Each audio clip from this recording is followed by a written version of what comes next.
one. Another edition of the Let's Go Ricky Roll podcast with Ricky Romero, Josh Tolley, and Beto Duran. And let me apologize to you right now, people. We were supposed to have Tim Raines on today. I messed up on the timing. I forgot that the West Coast time and the Midwest and the East Coast, we all have different time zones. So I messed that up. So I gave Ricky the wrong information. Ricky gave Rock the wrong information. So regardless, though, next week for sure, Tim Raines is going to be on. We apologize to you for you're looking in for Rock Raines. But it doesn't matter, though, because we're still here for you guys every single week. Beto Duran, Ricky Romero, Josh Tolley. Ricky, you don't look a little chipper today. You all right, man? Need some cafecito? I didn't have a coffee yet. I just got done with the workout and came straight up here. But yeah, man, I was looking forward to Rock Raines, but I'm still looking forward to it next week. He called and apologized, and no biggie, man. I mean, I'm glad we still get to do it and go from here. You tired though? You look tired, Rick. A little tired, man. I'm not gonna lie, a little tired. It's catching up now. You know those. I think the first few weeks you're like, oh yeah, I'm good, and then it just catches up, and now it's like having trouble falling asleep at like before the baby came, we were like, oh yeah, we're in bed at 9:30. Now it's like 10:30, 11, and next thing you know, the little one, the middle one is up at like 5:50 on the dot every day, and it's just like, man. let me close this window so it's not a bad.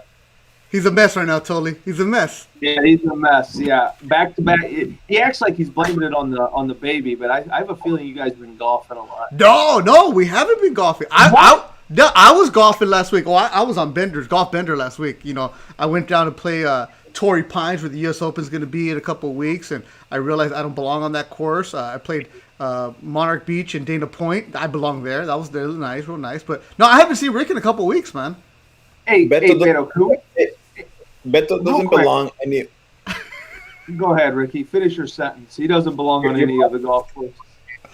If he keeps doing the shit that he keeps doing, like trying to be Happy Gilmore, like. Yeah, that was my next question. What is he doing? What am I doing? I'm having a good time, bro. Yeah, but it's like you're. I mean, come on, a good time. Yeah. I knew JT would agree with me. So what? You know how hard it is to run up and do it like Happy Gilmore? Yeah. So yeah. Yeah, I'm good. I am talented. Right. I am there. I'm good. Okay, any of that like pristine, know how to behave at a golf course stuff, I don't need that. I don't need that in my life. Now, when I do go to the country clubs, I do tuck my shirt in. I'm fine.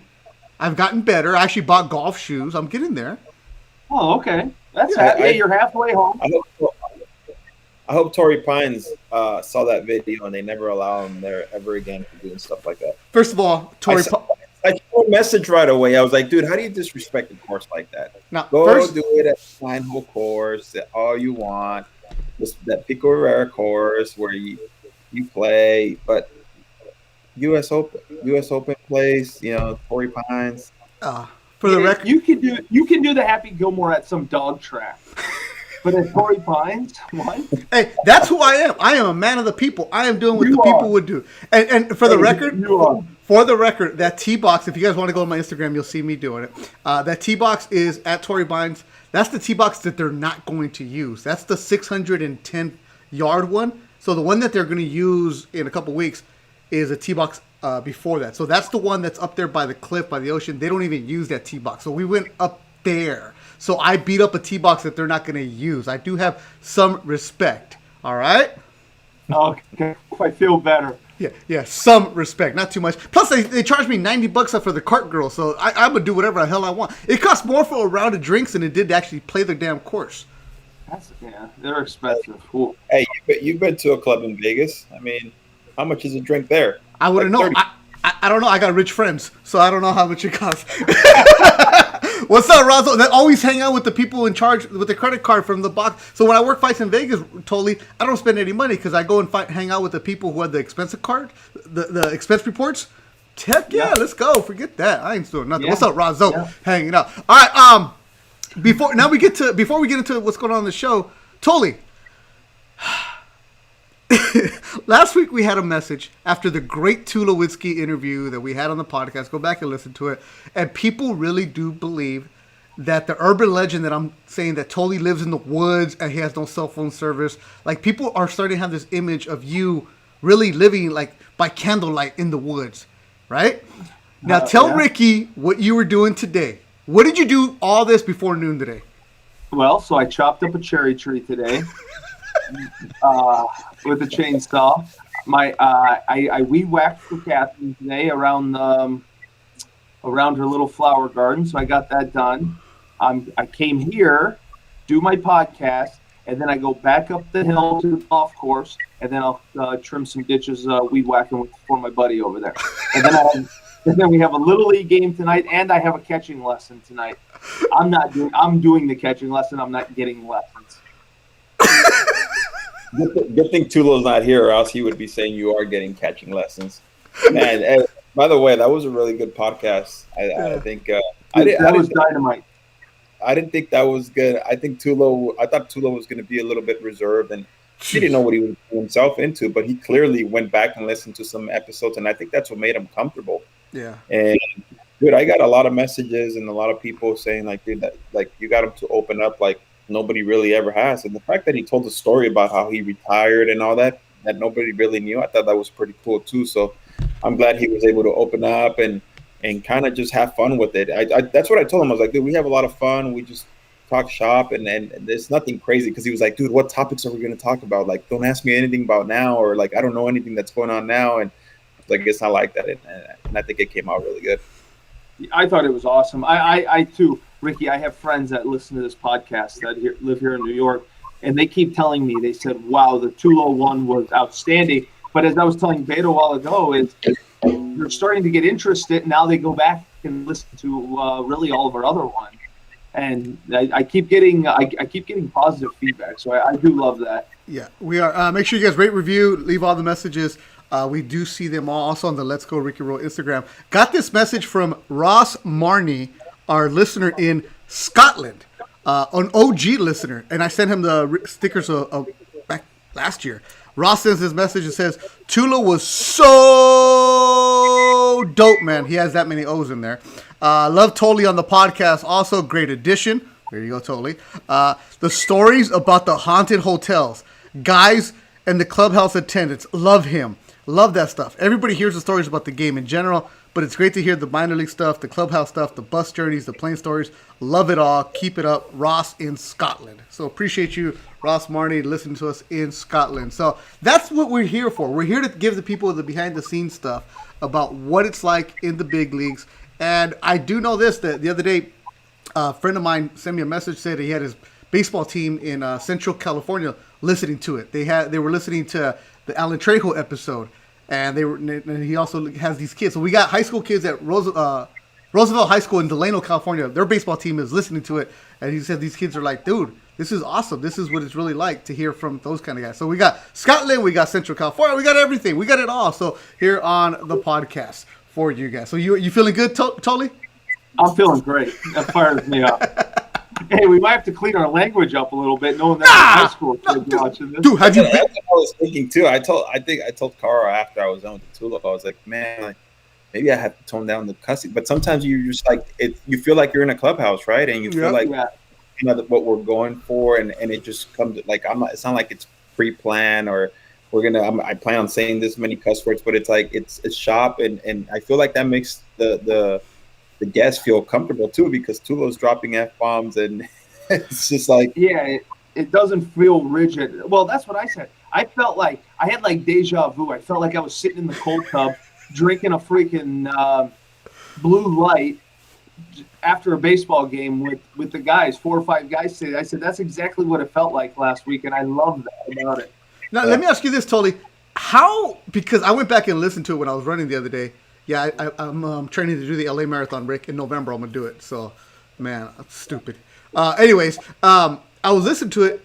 How did you and Tulo become so tight like that where he can just say, hey, you're going to wear it today, and you know what's going on because you're a pro's pro, Tolly. But how did that bond come out? Our lockers are very close to each other in Toronto. So I mean, we get there at noon, 12:30 every day, and you just sit there and you talk, and like that's what we did for the first hour and a half that we were there. We go get lunch, come in there, sit, talk about last night's game, talk about today's game, and I just built the relationship with him, and I've spent the many evenings after games in his room having a couple beers, talking about the game because we connected because we both like to do that. And there was not a whole lot of that going on in the game, even as of 2015 and 2016. But he was one guy that wanted to talk baseball, eat, sleep, breathe the game. And I think that's how we built the bond and relationship that we have. Same with you, right, Rick? That kind of way? Yeah, well, I mean, yeah, me and him go way back from our freshman year till up until now.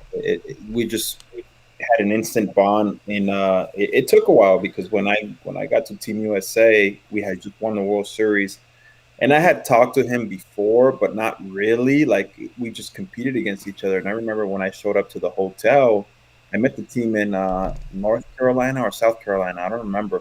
And I remember he was rooming with Cesar Ramos because they were both college teammates. And Cesar's like, "Oh, this is Tulo, Ricky." That was the first formal introduction, and he was like very like how you saw him in the podcast where he's like, "I don't care, like I want to destroy my enemy." It's almost like it was like that, and they're like, "Whoa, dude, we're teammates now," like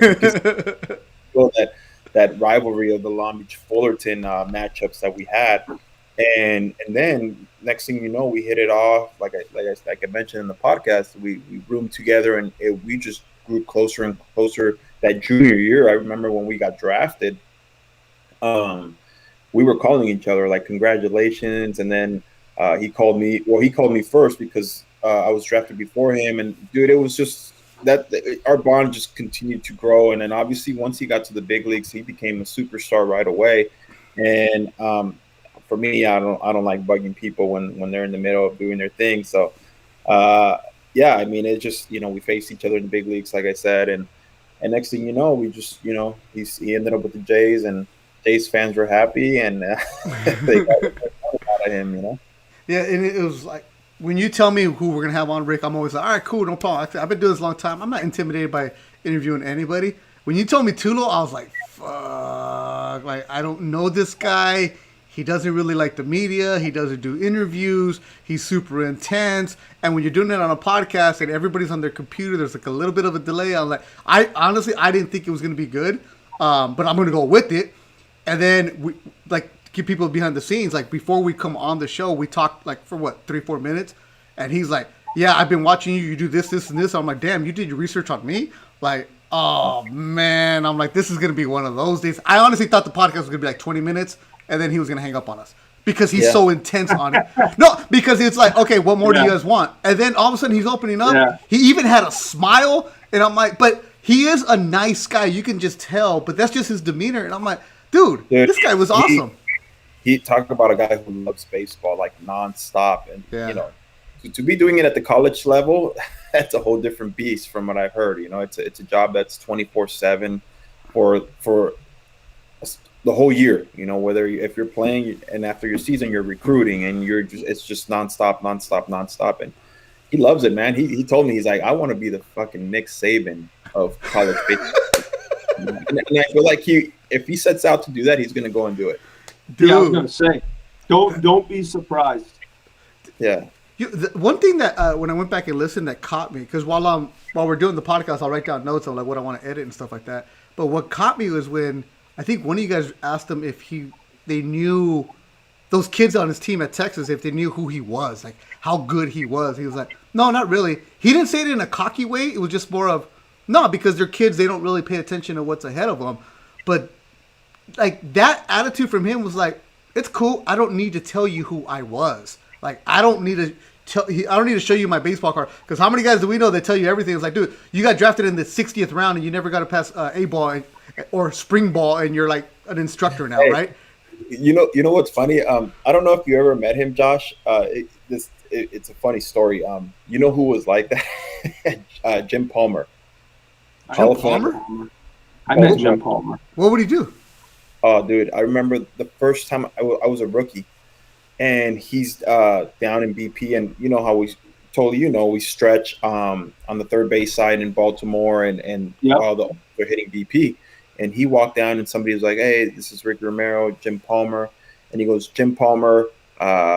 He drops his stats, and he's like, "I'm a Hall of Famer," and whatever. Yeah. And then he's like, "And by the way, here you go. Let me help you." And he grabs my hand and tries to bend it because I used to wear a flat bill, and I was like, I kind of like jerked my head, and I was like, "Don't do that, man. I don't care who you are. Like, don't do that." That's great. Yeah, Jim I Palmer. would say that, but I kind of jerked my head. I was like, "Nah, Hey, man." flat bill, bro. Flat bill. But yeah, he was like, I think annoyed that I had a flat bill, and he's like, "Let me help you with that," and he like tried to grab it and bend it, and I was like, and I kind of yanked my head. It's just funny, like it just brought that story came back right now that you said Tulo doesn't care about like Yeah. if you know him or his stats or what he did in the game. It's like he's just there for those kids. But yeah, I just remember that story. That was I've heard that Palmer story too, where he tells people, like especially rookies, Hall of Famer, Orioles, blah blah blah. oh, dude, yeah, and But I'm he- like, Yeah, I've heard that. Well, Ricky's But right. I would do it too. Yeah, oh no, I'm Beto Duran, Emmy Award winner. What? Shoo. Well, he walks around. He walks around the batting cage while the visiting team's hitting, and it is funny. I mean, you could get Jim Palmer for a day. You're gonna miss batting practice. hey, you know who I saw there hitting once batting practice this was in like 13. Deion Sanders, dude, he was freaking mashing at Camden that year that I was there. It was it was in 13. I think it was my last series of the year, last time I played in the big leagues. But yeah, I mean, I just remember that right He was now. taking BP. He was like 10 years Deion done. Sanders. Yeah. Hey, you know what? Let me ask you this though. All right, I'm gonna ask a dumb question here. Now, batting practice for the media, we're not allowed to go anywhere near the cage. We have to stay on the warning track, and you have to stay behind, and or in the dugout area. Like, you don't go anywhere near the cage. You just know, like, hey, don't go there. Even if you're called over there, because one time Manny Mota called me over, and I was like, it was like felt like Field of Dreams, where it's like you don't want to go onto the grass area. I'm like, no, kind of no, but I walked over there, and then as soon as I got done with the conversation, I walked right back. But the old school guys, I saw Reggie Jackson do this a lot. They walk out there, and what are they telling you guys during batting practice? Because these older guys are advisors. They talk to everybody. What is going on? Well, there, Beto, you know where I used to hit the ball when I played here down over in right center field. That's where I used to hit them. Is that what it is? Some of it. I mean, some of it's good. Some of it's good if you can get some like real baseball knowledge. But most of them, tell a story about when they hit a home run in a certain ballpark or. Yeah, when I played, and that's fine. I love those stories. I soak them up. They never bother me. They bother a lot of guys, though. I do know that. Oh, Hey, okay. You concur? It brings you to another story that Josh used to do in Buffalo. Our pitching coach was Bob Stanley. You know who Bob Stanley is, right, Beto? Mm-hmm. Yeah. Bob Stanley is pitcher for the Red Sox. He was on the mound when Big dude. Yeah. when Bill Buckner missed the ground ball. Yeah. So every time at the end of batting practice, Sully would be like, steamer, hold up, one more. And then they hit him a ground ball, and the ball would go under his glove, and he'd go, oh! Wait. We didn't. I thought we told this story already. Did we No. tell this story? Oh, okay. Well, to all the listeners, if we told the story, Who cares? Tell it again. I'm going to tell it again. So, Hell yeah. Ricky's right. We would do ground balls beforehand and before batting practice. And Marty Brown would hit a ground ball, and Mike Nikias he would be the base runner and act like he was Mookie Wilson. And I would go to first, and I'd let the ball go between my legs, and Steamer would get so pissed. He would be dog-cussing me. He would be screaming at me and Nikias, and he's yelling at Marty Brown. Oh, he's pissed. He's embarrassed. We used to tell him, Steamer, you were never going to get over anyways. You would not have beat Mookie to the base. Oh, bullshit, I wouldn't have. Like, you know how he is. So here, listen to the story. So we go to Fenway Park. I get called up. We go to Fenway Park. Adam Lind, I think, Lindy hurt his back or something. Somehow, where Gibby asked me if I could go play first base. And I played first base in 2007.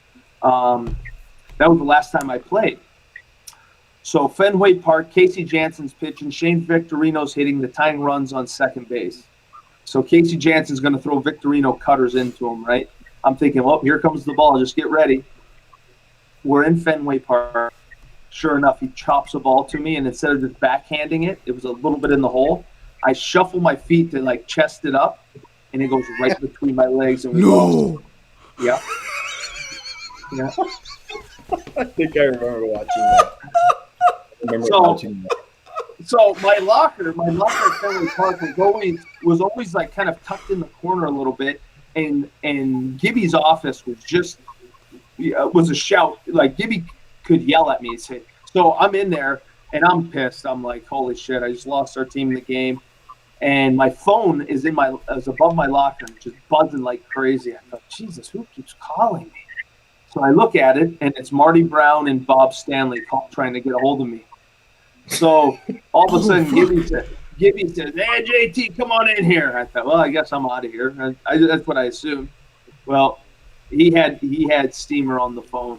And Steamer, I can't even – I don't mind saying a few curse words on here, but I cannot even express the amount of curse words that came out of this guy's mouth after that ball went between my legs. What did he say? What you no good son of a bitch. You deserve that. That's what you get for spending 2 months making fun of me at first base. Your ass should be back in the minor leagues. I mean, he blew me up good. And Gibby, he's in the office. He's just dying laughing. And Gibby didn't know the backstory. So he was wondering he didn't understand what was going on. So then I had to tell Gibby the backstory. Gibby thought it was great. Dude, the Steamer was sensitive. He didn't like that. Ricky, you remember, he used to get so mad. It was the 86 World Series. And he was always like, I'm the one that had to face the media and this and that, and they left me out to dry. And yeah. You know, it's like over to the side, he's like, what people don't know is that nobody wanted to talk to the media, and I had to step up and do it, and it's fucking bullshit. And get him going on that, man. I never wanted to touch that subject, but these guys would get him. I mean, these guys were Bob Stanley. I mean, what were they throwing? Totally like 200 innings, right? As relievers? Yeah. Like something very crazy. outrageous numbers. Totally. You weren't even born when that happened, right? 86? October. Yeah, I think I was born because. Well, what year were you born? I was born in 86, and I was born October 28th. It was right then. No, maybe I wasn't born yet. No, because you I weren't. think the parade. No, because the Mets parade took place like on my birthday or the day after. So here's the thing. That's why it's cool. That's why baseball is awesome, because you have these veterans, and like this is part of what you got to talk about that gets lost. You weren't born when this happened to this man. The most important play in his career. Stanley had an excellent career in the major leagues. He was a dealer. 20 years later, or 25 years later, some punk-nosed kid from Indiana is messing with him in what the most painful memory of his life. He thought he was going to win the World Series. And no, your punk ass is there doing this to him, messing with the big old smile, and he has to wear it because he had to wear it the entire time, and he couldn't wait. So you're in the big leagues, you boot this, and instead of saying, damn, we lost, he's like, no, let me call this fool, and I'm going to get there. You don't answer. He calls the manager of the major league team to just rub it in. That's what baseball's about, right? That's what really matters. That camaraderie. Yeah, it is. That's what it's about. Yeah, man, and a lot of cool things happen in BP like that. Like you said, Beto, that the media doesn't see, especially when you're at home and there's no really media out there. You're by yourself with your team. So yeah, man. I mean, a lot of cool stuff happens like that when these guys get into competitions, hitting, and they're screaming and yelling and ground balls, and meanwhile pitchers are just like getting a tan over there, rolling up. And these guys hate everything. Position players hate pitchers. When if we're shagging, we're in the way. If we're not shagging, go get the fucking ball. So it's always like that's true, Ricky. I gotta give it to you. We get so mad because pitchers used to shag, and now they don't shag. Now that they have shag because they have to stay off their feet so they don't get too tired. Well, hey, Mariano got hurt. Mariano got hurt shagging. Remember, he busted his knee. Yeah, Yeah, but dude, I used to love shagging. I freaking on the road, Yankee Stadium, Boston. Dude, I was a power shagger. Like anywhere, any stadium. I just enjoyed it. I also obviously always make sure that I stayed out of the way.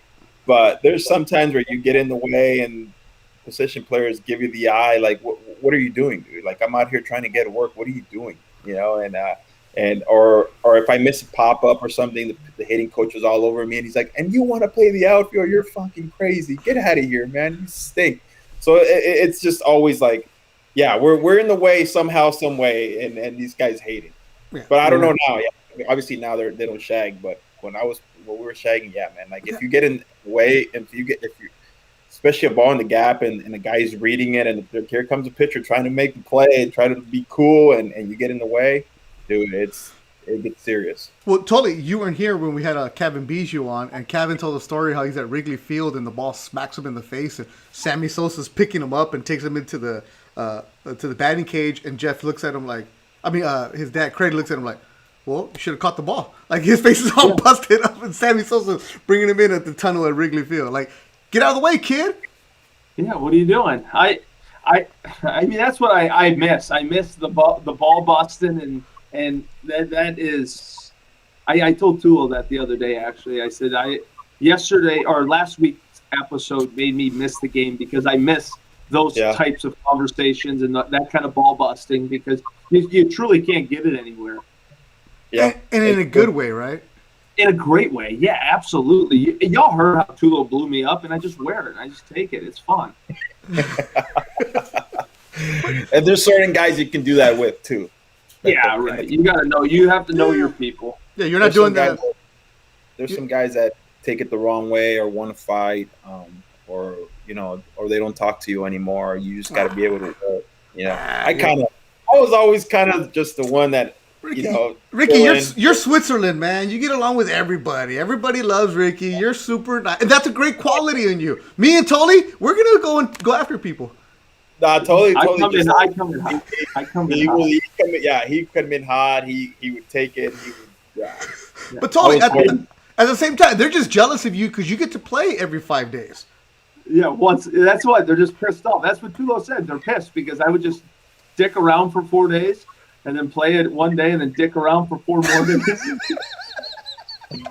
Hey, the best part was, I should have asked Tulo this. The best part was the day I played, though, I was like stone cold, like headphones in. And I was doing it more as a joke because I used to make fun of starting pitchers that do that exact program.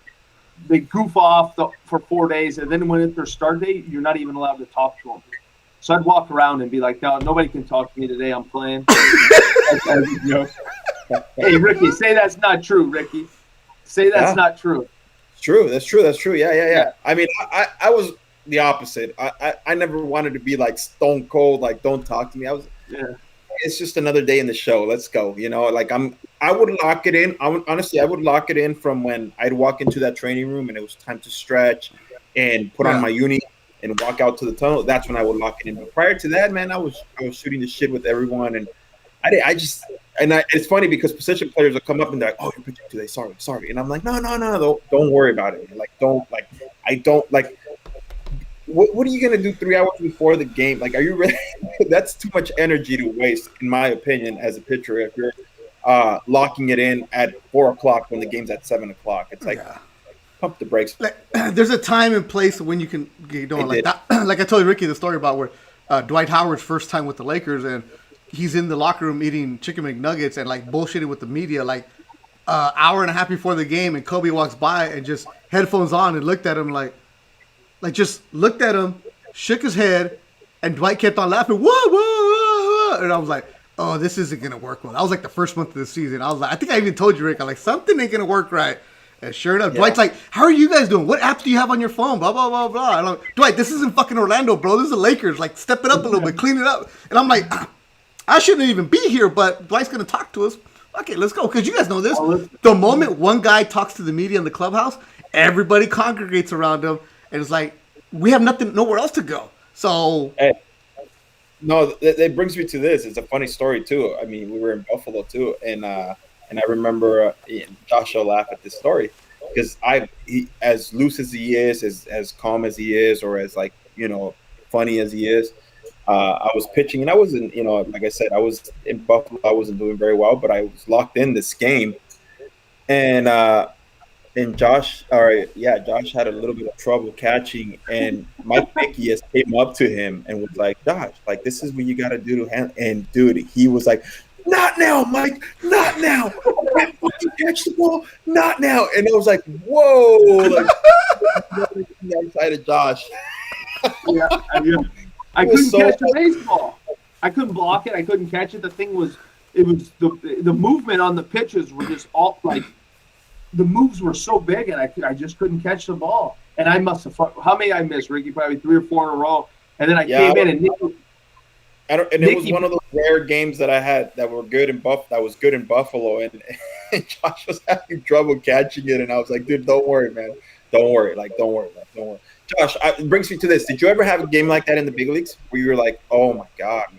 Well, I caught RA, so I had a lot of those games where.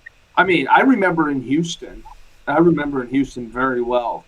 I was like lost. It was like nine pitches in a row. I was just batting down, and maybe I've told this story as well. But Joe West was the guy that was behind the plate, and he called time, came in front, and goes, "God damn, you gonna catch any of these today?" Like that. And that was kind of the icebreaker for Joe. But it was one of those games where I wasn't sure if I could ever even do it. I was changing stances. I was on one knee. I was on 2 knees. I was like halfway standing up. I just couldn't catch it. And believe me, I've had more of those days than not. But that was a knuckleballer, right? So that's different world. What about a conventional guy? Not with a conventional guy, really. I mean, Ricky's stuff that day was just all over. I mean, it was moving so much. You would think it would be in one spot and it would just take off and boom, sink down hard. Oh, it just nicked my glove right at the bottom of the zone. And him and Mike Mickey are best of friends, and he was trying to help him out, and Josh wasn't having it. He patted me on the back. He says, "It's okay, man. It's okay." I lost it. And totally, I understand your frustration with Ricky because when Ricky was almost making that comeback, his throwing partner was me. So he would throw from about 90 feet and just all of a sudden cut. And I can catch, but I'm like, I'm not used to this. So, yeah. You get hurt. No, not me, bro. No, please. Yeah. There was a fence behind me. I would move. We would literally play on a track, and there was like the plastic, the fencing around it. As soon as I saw it kind of cut, I was bailing out of the way. Mind you, I'm standing up, so I know what's going on. I was ready to throw, bro. I was ready to go to the Atlantic League. The noodle was feeling good for me. Get you a job there if you want one. We're ready to go. Oh, where you at? Oh, Ricky, there you go. All right, hold on. Did I freeze? No, we're good. All right. Okay, so this brings me up to what I actually want to talk about. See, this is why, even if we don't have a guest, we're still good because the stories are so freaking good. Marco Favela has a good question for you, our graphic designer. How hard is it to work with multiple pitchers? How much do you connect with them?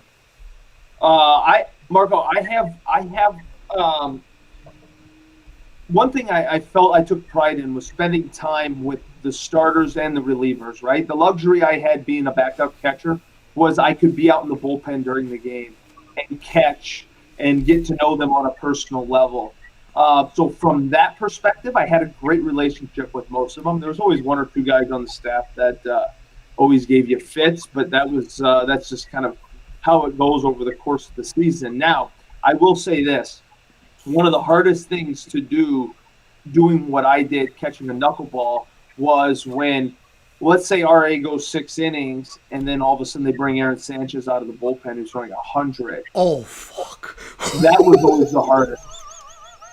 Yeah, that was the hardest. And it was sinking, too. Power sinkers. That was a guy. Ricky, I've had days with Sanchi where I felt like that. It's like, holy shit, I can't even catch the ball because it's just sinking and running so hard, and it takes off, and it's heavy, it's hard. That's right. That's right. I mean, it's not like RA was throwing complete games, so it had to have been you're catching a knuckleball all game, and then this guy comes in throwing 97 plus. I bet the first pitch was like, whoa. Yeah, so if you go back, and I'll guarantee you, if you were to go back and find like live on-field cams, and let's say RA gets hooked with 6 1/3, right? And then all of a sudden, here comes somebody that throws a billion out of the bullpen. I switch my gloves out. I catch my first pitch from both knees down because my eyes are not adjusted. And it takes, at every bit of warm-ups, it takes a few pitches into it No way. to get used to it. Yeah. No way. I never thought about that. Yeah, I never thought of that shit. So, okay, this goes another weird question. How many gloves did you have? Two. One conventional glove and then one knuckleball glove. Like, how big is a knuckleball glove? The model, it's a women's softball catcher's mitt. Is how do I explain it? It's called the Pro Spark. Maybe if I remember next week, I'll bring it on. That's good. Yeah. I'll send you a picture for the Instagram. So do you go and you now? What about when you put on the conventional glove? Does that feel weird after using the women's? It feels weird. Yeah, I mean, I use a peach basket. That's like, yeah, and then my tiny little glove. Yeah, that's hard. Totally. You know what? This is why we appreciate you, totally, because you admit that. Damn, it's freaking hard. Like, okay, oh no, it's okay. I can do this. I can do that. No. So what's harder, chopping down a cherry tree in the morning or catching RA? Catching RA. I'm a master at cutting up cherry trees. And people don't know, RA was a perfectionist too, man. Like, he wanted his shit clean behind the plate. Like, he didn't want pass balls. I mean, I watched him throw a few bullpens in 2013 or 14, and you could just tell he knew how to make a knuckleball move, which was even more impressive. He knew what he wanted to do with the knuckleball. Like, he would have totally set up in, away. I'm going to do this with this one. I'm going to do that with that one. And I'm like, really? All that doesn't spin. And this guy's just sitting back and just sucking it in like a vacuum. It's crazy. Totally. Another dumb question. Wherever RA went, did you go with him? Was that kind of like the package deal? Yeah, I mean, it only happened once in our career. We got traded. From the Mets to the Blue Jays, and I think that was part of the deal to do that. They wanted somebody that had experience in the event that JP couldn't do it or whoever was coming couldn't catch him. So that was kind of how it worked. Wow. And it was Josh and Mike Nikias came with Josh, because if Josh went down, Nikias was the next guy to catch R.A. Dickey, and he could catch R.A. too. So yeah, man, they Nicky could catch him good. Really? Yeah, they both came together on that deal. So it usually it's a player to be named later. No, it's the catcher to be named later. That's who it is. It's totally coming through. Catcher and R.A. So when Tulo's talking shit to you, like saying, "Oh, that he put you in his bag and he gave you a career," he kind of.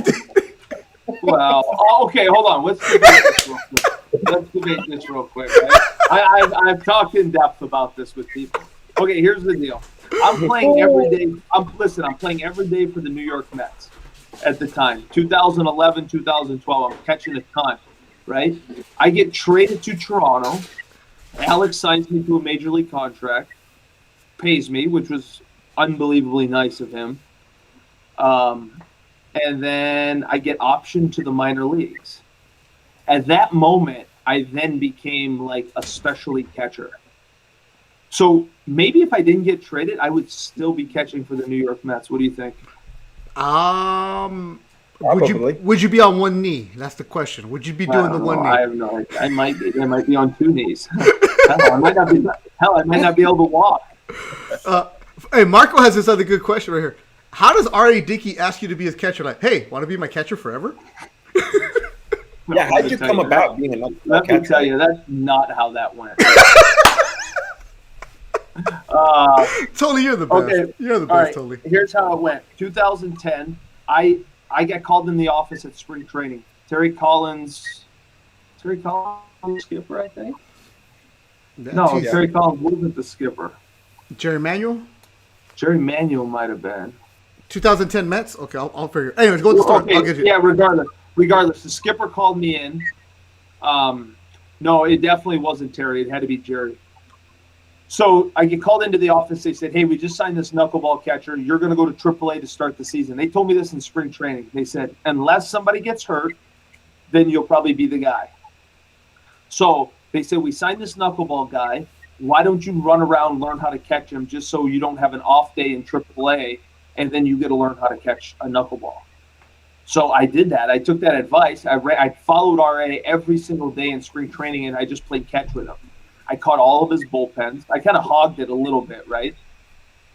And it worked out. It worked out as to I was fortunate enough to learn how to catch him. And then in 2010, RA got called up to the big leagues, which then in turn put me back in the big league. So, it's 6 to 1, half a dozen of the other. But I do feel as if.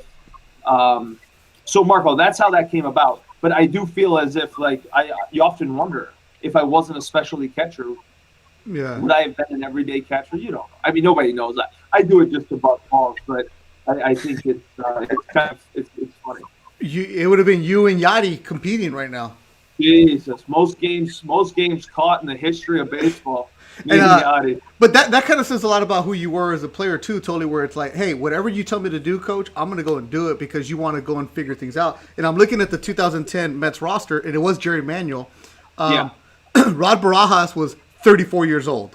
Rodrigo! Right? Henry Blanco, 38 years old. Hank White. You're not messing with Hank White. He's 38 years old. They're not going to go and chase after it.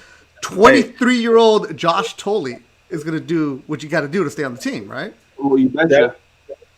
Henry Blanco came to Toronto too the year in 13, right, Josh? Yeah. He was in spring training, and dude, it was funny because Josh would always bust his balls. Hey, Hank, come on, man, let the young kids play already. Go retire. Yeah. You're taking up a roster spot. Look at these young kids. We want to play too. We want to play in the big leagues. It's time for you to go, man. Henry was awesome, man. What a great dude that guy was. Hank White is he's obviously still coaching now, I believe, in the big leagues. Yeah, I think with is it Washington? I think so. I think that's what He's it is. the opening coach, right? Yeah. Hey, let me tell you, that dude, he taught me so much. I learned that year in 2010. I just sat and picked his brain every day, and he would have me in tears. But his baseball IQ, obviously. I mean, he caught Greg Maddux for a living, right? Like, his baseball IQ is through the roof, and just learned so much from him. But I had a good relationship with him, and I would always bust his balls. I say, "Damn, Hank, come on, let the kids play." I said, "Enough of your old ass. Get out of here." But it's a, yeah, baby. Yeah, you're right. And Chamo, Venezuelan. He's actually currently the Nationals bullpen coach right now. He had a long career. Finished up with the Mariners in 2013. Hank White. I've always said this. We should get him on. Get him on. He ain't got nothing to do. If you're gonna have a pitching coach in the bullpen, what better than a veteran guy who knows, who was a catcher, who knows a pitching staff? Like, what better guy to have down there than a guy like him? And it's cool that you see, it's not always just pitching guys or guys who have a pitching background. It's actually a catcher who caught in the big leagues for a long time. So I think that's pretty cool to see. Yeah, we'll get those guys. Yeah, and so that was a good squad for you. Justin Turner was on those 2010 Mets. He had 4 at bats. He wasn't even. At-bats. Yeah. Yeah, go figure. Tolley, here's another one for you. People love Tolley. I told you. When I was a kid watching you, I always thought you had a massive Southern accent. Maybe it was the chewing tobacco. Southern man, Tolley? Bubblegum. Yeah? Bubblegum or sunflower seeds. That's it, right? No chaw? No big chief like they said in the Sandlot? Unless we needed some hits, then but only if we needed hits. throwing a rally chew for the guys. There you go. Now, see, this was fun right here. See, I told you guys, let's just do the show. People love it. We need it. We're here for you every single week, 10 o'clock Pacific. Next week for sure, Tim Raines. We already locked it in. Time-wise, everything's locked in. He has the link, so we will have Tim Raines live next week. Hall of Famer Tim Raines. And Tolley, did you hear the shout-out we got on Sportsnet last week? Oh, from Hazel May. Hazel May? Yeah. Followed us, watching the show. Appreciate Hazel May. Yeah, that's huge. Hazel's good. Yeah. And then Yeah. Ricky goes on Sportsnet with who do you go on with, Rick? With Jamie Campbell. Yeah. They said that they were gonna, or Shai Davidi off air said, he's like, hey man, it's on my things to do. I want to make sure I listen to that episode again. These guys were, you know, from the messages I got, they were just like, man, you're getting more out of these guys than we ever did. Same with Bautista. When we did that episode, it was the same thing. Like, dude, you're getting these guys to talk and feel comfortable, and you know, I'm like, hey, the mic is theirs when they come on. Right, but they trust us. They trust us, right? Yes. Yeah. Yes. Guys, they know that there's going to be no nonsense, no bullshit. It's very black and white. They know what we're about. If they don't feel comfortable in something, they'll just say it. They know. I had the sense of Tulo. Like, Tulo felt so comfortable that, like, nobody's going to ask any stupid questions. Nobody's asking any hard questions. We're gonna talk. And this is what the thing about it is. Reporters would get more out of baseball players if they just open the floor a little bit instead of saying, "Hey, how did you feel tonight?" I felt like shit again. How about that? Is that what you're looking for? Kind of, yeah. Most of the time, yeah. And like that's some of the things that I do when I talk to young kids, and I tell them, like, look, young reporters, be a person first. Part of the reason why I'm, you know, knocking my own wood, but like successful is because I'm a person first. And then you have to build that relationship. You can't just come in cold and be like, hey, why'd you suck tonight? Like, you got to build that up to where we're going. That's why, you know, Ricky and I hit it off years ago, or people who I deal with. I mean, I also had guys I don't like and guys that don't like me. But, hey, there's a reason they're not in the major leagues anymore. And I'll tell you who he is. He's the outfielder. Anyways, it's always the 4A guys, right? Totally. It's always the 4A guys.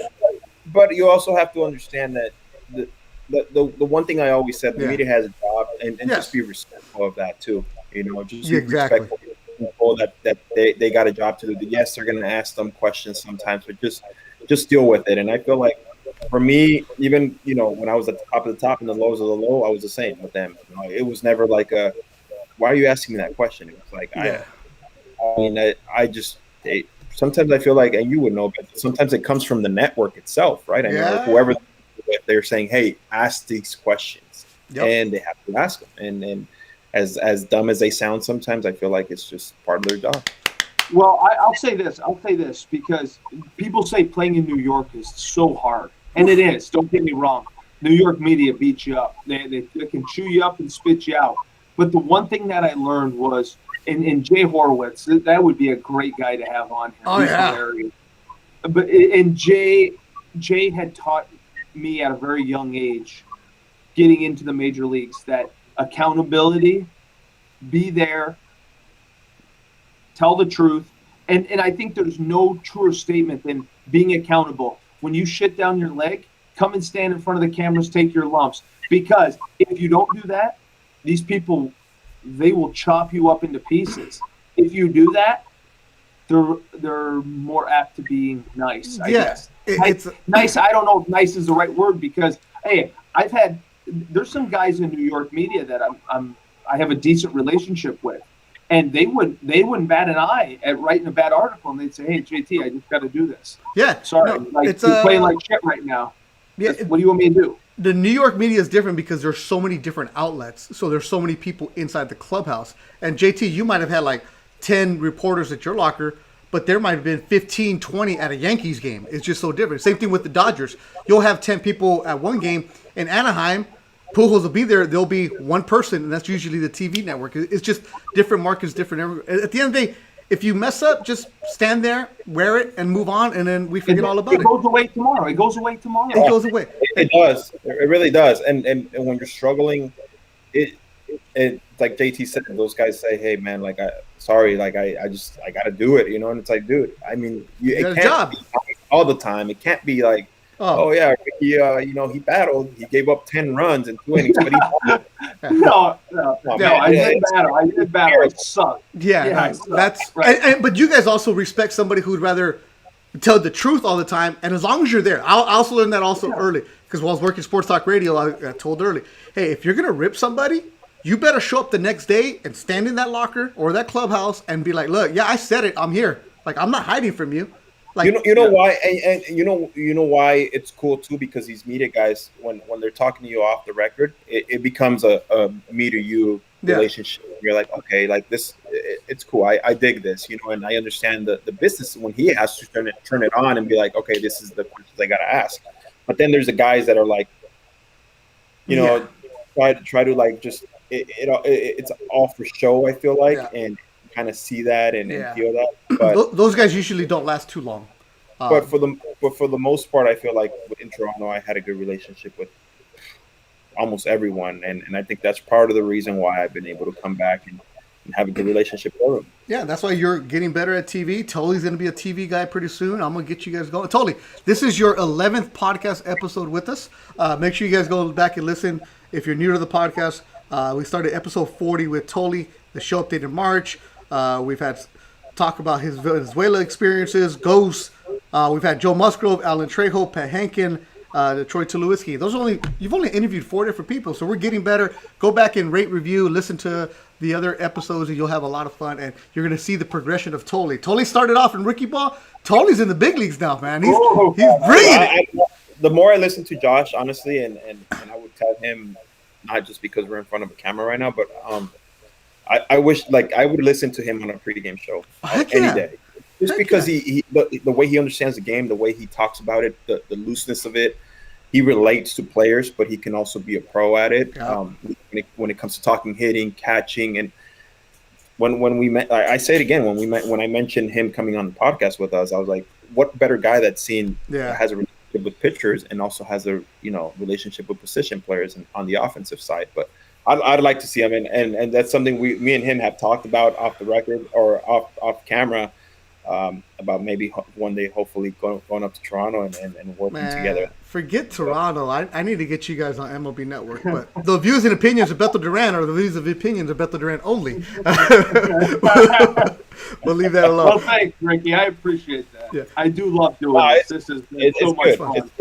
It is cool, man. It is cool. Yep. It's cool. It's added a different dynamic, that's for sure. Yeah, for sure. We've been trying to do it for a couple years, and like I said, like in our group chat, like the momentum is building, and Ricky's like, "What momentum?" I'm like, "For real, we got totally momentum. We're going." Farmer totally has to leave. He has to go. You're going to a driving range to go work. No, golf course up by my house. I got a golf course close to my house, and I help my buddy, and we're going to weed whack some ditches so I can find my golf ball Thursday. Instead of going to the golf course to actually play, you're going to go do manual labor. Yeah. I don't get that. I love working. Yeah, there's no need. Like, I need to work. I got no money, but I don't like working. Forget that. I'm gonna go to the range right now. Ricky, what's up with this guy? I wish I was going to the range. Oh, come on. You come on, Rick. Look. Pretty soon we'll go back to your house in the Dominican Republic. We'll play golf down there. We'll be all right. There we go. All right, we'll see you guys next week. Tim Raines for sure. Lock it in. If you guys have any questions, let us know. Instagram. Let's go Ricky Rowe. All the messages that you do send, I do see them and I pass it on to the guys. Totally usually responds 3 days later.